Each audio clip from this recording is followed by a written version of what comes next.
السلام علیکم ورحمۃ اللہ وبرکاتہ۔ الحمدللہ رب العالمین والصلاة والسلام علی سید المرسلین، اما بعد فاعوذ باللہ من الشیطان الرجیم، بسم اللہ الرحمن الرحیم۔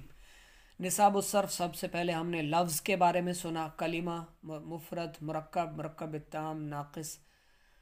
کلمہ کی 3 قسمیں ہم نے اسم، فعل اور حرف پڑھی تھیں، اور اس کے بعد ہم نے حروف اصلیہ اور زائدہ کی پہچان سیکھی، اور حروف اصلیہ اور زائدہ کے اعتبار سے کلمہ کی 6 اقسام ہم نے ثلاثی مجرد، ثلاثی مزید فی، رباعی مجرد، رباعی مزید فی، خماسی مجرد اور خماسی مزید فی سبق پڑھا تھا پچھلا سبق۔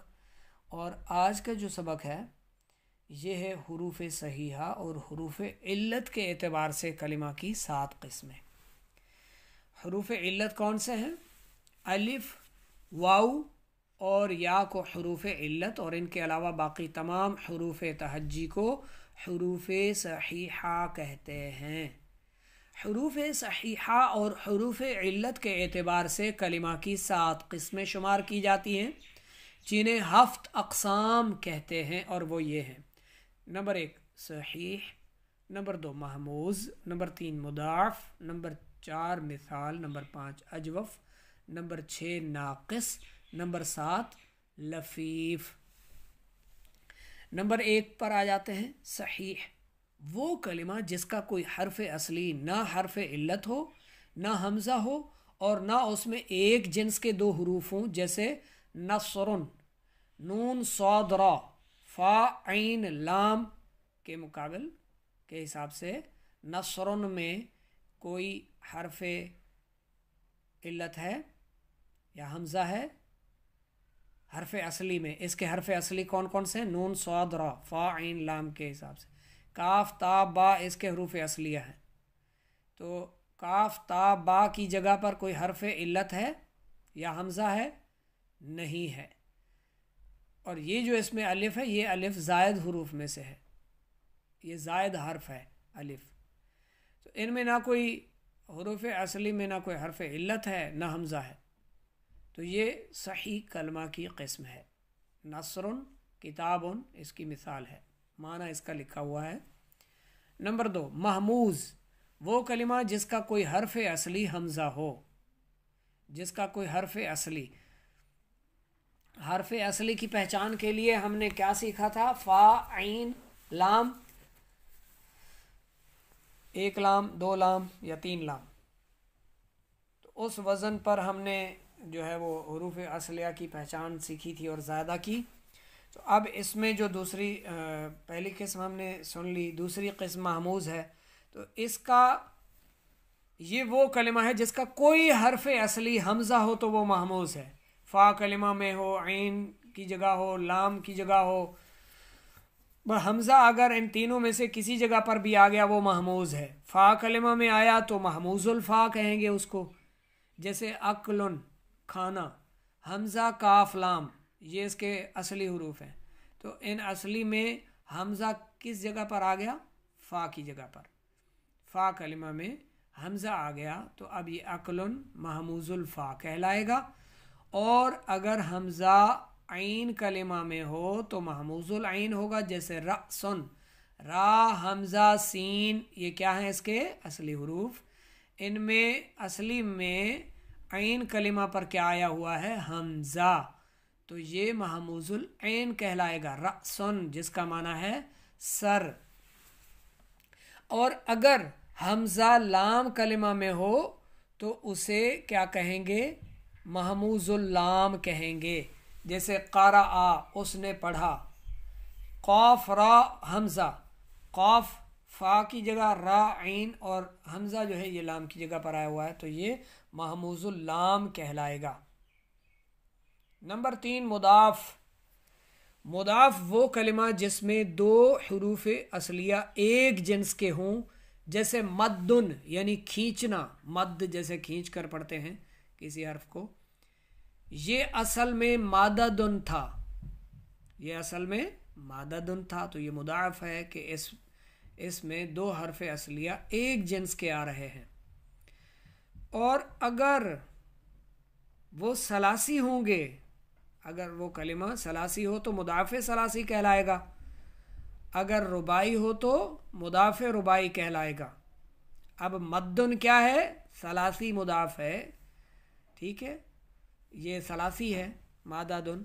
اسی طرح فرن، یہ اصل میں تھا فارارن یعنی بھاگنا، تو یہ بھی مضاعف ثلاثی ہے۔ اور غرغرتن، غرغرتن میں غین را 4 حرف ہیں، تو یہ رباعی ہے اور مضاعف رباعی کہلائے گا غرغرہ کرنا۔ نمبر 4 مثال، وہ کلمہ جس کا فا کلمہ حرف علت ہو اسے معتل الفا بھی کہتے ہیں، مثال بھی کہتے ہیں، معتل الفا بھی کہتے ہیں۔ اگر فا کلمہ میں واقع ہونے والا حرف علت واو ہو تو اس کلمہ کو مثال واوی، جیسے وعظن، وعظن میں فا کلمہ کی جگہ کیا آیا ہوا ہے؟ واو حرف علت آیا ہوا ہے وعظن میں، تو یہ مثال واوی کہلائے گا۔ یتیمن، یا تا میم، یتیمن، تو یتیمن میں فا کلمہ پر کیا ہے؟ حرف علت ہے یا، حرف علت ہم نے شروع میں پڑھا تھا ابھی، الف واو اور یا حرف علت ہے، حروف علت تینوں۔ تو اب یہ کیا ہوگا؟ یتیمن کیا ہے؟ یہ مثال یائی ہے، وہ مثال واوی تھا، یہ مثال یائی ہے۔ اجوف، وہ کلمہ جس کا عین کلمہ حرف علت ہو، مثال وہ تھا جس کا فا کلمہ حرف علت ہو، اجوف وہ ہے جس کا عین کلمہ حرف علت ہو، اسے معتل العین بھی کہتے ہیں۔ اگر عین کلمہ میں واقع ہونے والا حرف علت واو ہو تو اس کلمہ کو اجوف واوی کہیں گے، جیسے مثال کے طور پر صومن، روزہ رکھنا، صاد واو میم، تو واو کہاں آ رہا ہے؟ عین کلمہ کی جگہ، تو یہ کیا ہوگا؟ اجوف واوی، یہ اجوف واوی ہوگا۔ اور غیبن، غین یا با، تو یا حرف علت عین کلمہ میں آ رہا ہے، تو یہ اجوف یائی کی مثال ہے، اجوف یائی کہلائے گا۔ نمبر 6 ناقص، وہ کلمہ جس کا لام کلمہ حرف علت ہو اسے معتل اللام بھی کہتے ہیں۔ کیا کہتے ہیں؟ اچھا، مثال میں فا کلمہ، اجوف میں عین کلمہ، ناقص میں لام کلمہ حرف علت ہو تو اسے معتل اللام کہتے ہیں، اور مثال کو معتل الفا، اجوف کو معتل العین، ناقص کو معتل اللام کہتے ہیں۔ تنبیہ میں لکھا ہے اگر لام کلمہ میں واقع ہونے والا حرف علت واو ہو تو اس کلمہ کو ناقص واوی، اور اگر یا ہو تو اسے ناقص یائی کہتے ہیں، جیسے عفون، واو حرف علت ہے اور کس جگہ آ رہا ہے؟ فا عین لام میں سے لام کلمہ میں، عفون، تو یہ کیا ہوگا؟ ناقص واوی۔ مشیون یعنی چلنا، تو یہ یا کلمہ میں، تو مشیون یہ ناقص یائی کہلائے گا۔ نمبر 7 لفیف، وہ کلمہ جس کے حروف اصلیہ میں 2 حروف علت ہوں، جیسے تیون یعنی لپیٹنا، تو یہ کیا ہے؟ لفیف کی مثال ہے۔ 2 حروف علت ہوں جس کلمہ میں، جس کے حروف اصلیہ میں فا اور عین اور لام، یہ جو تینوں ہیں، ان میں سے یعنی ان کے حساب سے وہ کلمہ جس کے حروف اصلیہ میں 2 حروف علت ہوں، تیون، یا اور یا، یہ 2 ہیں تو کے ساتھ حروف علت، تو یہ کیا ہے؟ لفیف ہے۔ اور والیون، والیون میں بھی 2 ہیں، واو اور یا، والیون میں بھی 2 حروف علت ایک کلمہ میں ہیں، تو یہ بھی لفیف ہے۔ لیکن اگر دونوں حروف علت ملے ہوئے ہوں تو وہ کیا ہوتا ہے؟ مقرون لفیف، وہ کیا ہوتا ہے؟ لفیف مقرون یا مقرون لفیف۔ اور جس میں کوئی حرف صحیح آ جائے، جیسے واو حرف علت اور یا حرف علت کے درمیان کیا آ گیا؟ لام آ گیا۔ کیا آ گیا؟ لام درمیان میں آ گیا، تو یہ اس کو کیا کہیں گے؟ درمیان میں لام آنے کی وجہ سے اس کو کہیں گے لفیف مقرون، لفیف مفروق۔ جہاں 2 حرف علت ملے ہوئے ہوں اسے لفیف مقرون کہیں گے، اور جہاں درمیان میں کوئی حرف صحیح آ جائے تو اسے لفیف مفروق کہیں گے، یعنی حرف علت جدا ہو گئے حرف صحیح کی وجہ سے۔ مدرجہ بالا ہفت اقسام مدرجہ ذیل فارسی شعر میں مذکور ہیں: صحیح، صحیح، است و مثال، است و مضاف، لفیف و ناقص و محموز و اجوف۔ بعض صارفین ان اقسام کو 10 شمار کرتے ہیں، یعنی صحیح، محموز الفا، محموز العین، محموز اللام، مثال، اجوف، ناقص، لفیف مقرون، لفیف مفروق اور مضاعف۔ ان 10 اقسام کو 10 اقسام کہتے ہیں بعض صرفیوں کے نزدیک، ٹھیک ہے۔ صحیح، محموز الفا، اجوف، ناقص، محموز العین، لفیف مقرون، محموز اللام، لفیف مفروق، مثال، مضاعف، اور ان 10 اقسام کو 10 اقسام کہتے ہیں۔ اور بعض ان اقسام میں مضاعف کو 2 شمار کرتے ہیں، مضاعف ثلاثی اور مضاعف رباعی۔ اس طرح یہ کل 11 قسمیں بن جاتی ہیں، یعنی مضاعف ثلاثی اور مضاعف رباعی کو بھی ساتھ میں شامل کر لیتے ہیں تو پھر اس کی کتنی قسمیں بن جاتی ہیں؟ 11 قسمیں بن جاتی ہیں، جنہیں 11 اقسام کہتے ہیں۔ اور بعض حضرات ان اقسام میں سے صرف 4 قسمیں شمار کرتے ہیں: صحیح، محموز، معتل اور مضاعف۔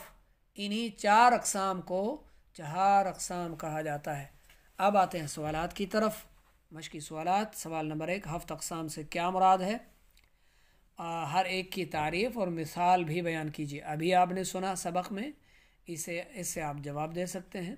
اس کا جواب اسی سبق میں موجود ہے۔ ہفت اقسام سے کیا مراد ہے؟ یعنی صحیح، محموز، مضاعف، مثال، اجوف، ناقص اور لفیف، اور ان کی تعریفات پیچھے سبق میں لکھی ہوئی ہیں۔ دوسرا سوال ہے، بتائیں محموز الفا، محموز العین، محموز اللام کسے کہتے ہیں؟ اگر حمزہ فا کلمہ میں ہو تو محموز الفا، عین کلمہ میں ہو تو محموز العین، لام کلمہ میں ہو تو محموز اللام کہتے ہیں۔ دوسرا ہے، باجز مضاعف ثلاثی اور مضاعف رباعی کسے کہتے ہیں؟ وہ کلمہ جس میں 2 حروف اصلیہ ایک جنس کے ہوں، وہ ثلاثی ہوں تو مضاعف ثلاثی، رباعی ہوں تو مضاعف رباعی کہتے ہیں۔ مثال واوی اور مثال یائی کیا ہیں؟ اگر فا کلمہ میں واقع ہونے والا حرف علت واو ہو تو اس کلمہ کو مثال واوی، اور اگر یا ہو تو اسے مثال یائی کہتے ہیں، جیسے وعظ یتیمن، نصیحت کرنا، یتیم ہونا۔ اجوف واوی اور اجوف یائی کی تعریف: ناقص واوی، ناقص یائی، لفیف مفروق اور مقرون میں کیا فرق ہے؟ بتائیں 10 اقسام، 11 اقسام، 4 اقسام۔ یہ ابھی سبق ہے جو آپ نے پڑھا ہے، اسی میں سے ان کے جوابات آپ نکال سکتے ہیں۔ اچھی طرح سے اسے یاد کیجیے۔